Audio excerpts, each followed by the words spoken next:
Jimmy, this is Alan Cocker with ABC. I'm the hitting coordinator for the Arizona Diamondbacks.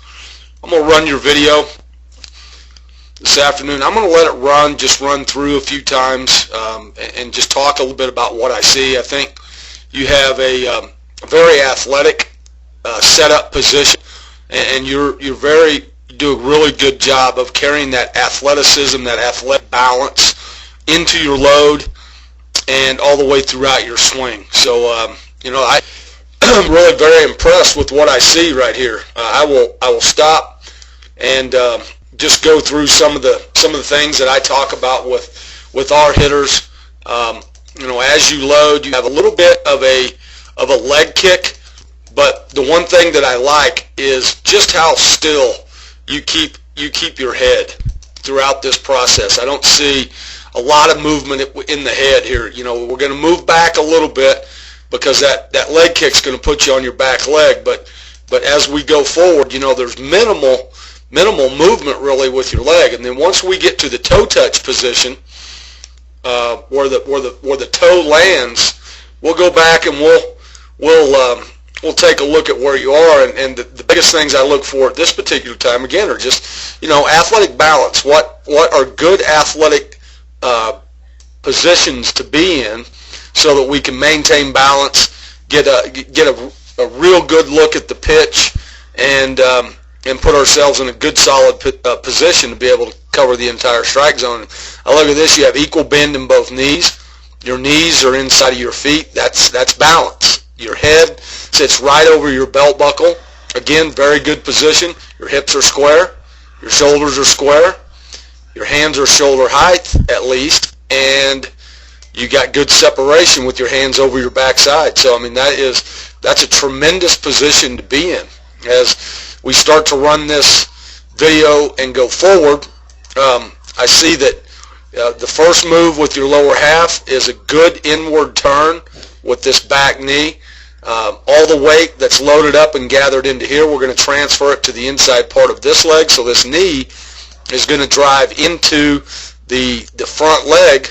Again, it maintains good athletic bend in that front knee. So you're under balance, and your lower half it's providing you with a source of power. It's also providing you with a good source of direction. You've stayed inside with your initial move. You've stayed inside this front leg right here.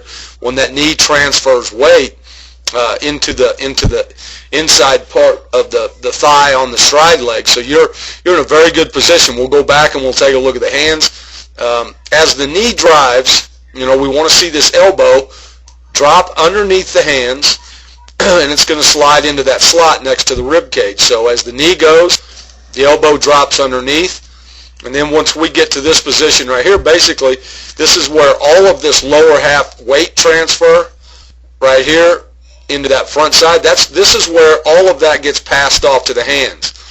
And at this position, we call this the connection. Your hands, your back elbow, and your back hip are all aligned. And so as we go forward, we'll see your hands start to work forward in front of your body. Okay? And then as we get to contact, we're able to stay palm up, palm down. Okay? This position right here with your hands is palm up, palm down. That's a very good, strong position to be in. I see your head and eyes looking right down the barrel of the bat at contact. And again, it couldn't be any more solid. So then we'll run this to extension now. And once we get past this, if you have done all of the other things that we talked about, if you've done everything correctly, a couple of clicks past extension, we're going to see contact rather. We're going to see this good full extension with the barrel of your bat facing out towards the pitcher. So obviously you've done everything very, very well that leads up to the point of contact, and then finish. And finish is releasing the barrel forward with full extension, and then you have a nice long full arc in your follow through. So you've really done a good job of putting together this swing. With this swing, I don't see any difficulties in you being able to handle inside, inner third pitch, or an outer third pitch. I think you're in a position to be able to cover all of these locations, as well as breaking balls and changeups. You just put yourself in a real good spot with your lower half, good balance, and all the pieces work in the right way. So we'll just run this forward, run it through a couple more times as we take a look at this. You finish your swing, you're under balance. You got good athletic bend when you finish your swing, and we want to be able to hold that balance. As soon as we lose balance, or as soon as the head comes up at the point of contact, basically that swing is done at that point. So do a real good job of keeping the head right there, okay? And then we watch the head as we start to extend, and your head is still right there. If at this particular point, right here, we saw the head start to come up and try to track the flight of the ball, you would not get to this extension point with the barrel of your bat facing straight out at the pitcher right there. So that tells me that your lower half worked very well. Your head stayed behind the ball.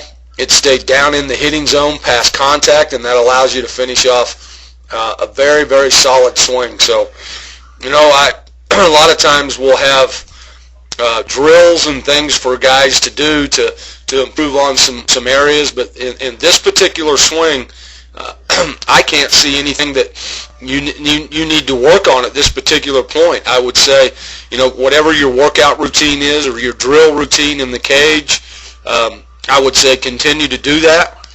Keep challenging yourself. I think the tee is one way to work on pitch locations better than probably even, definitely better than batting practice, also better than the short screen front-on flips that everybody's taking nowadays. So just keep doing what you're doing, and best of luck, bud. Thanks for coming to our camp.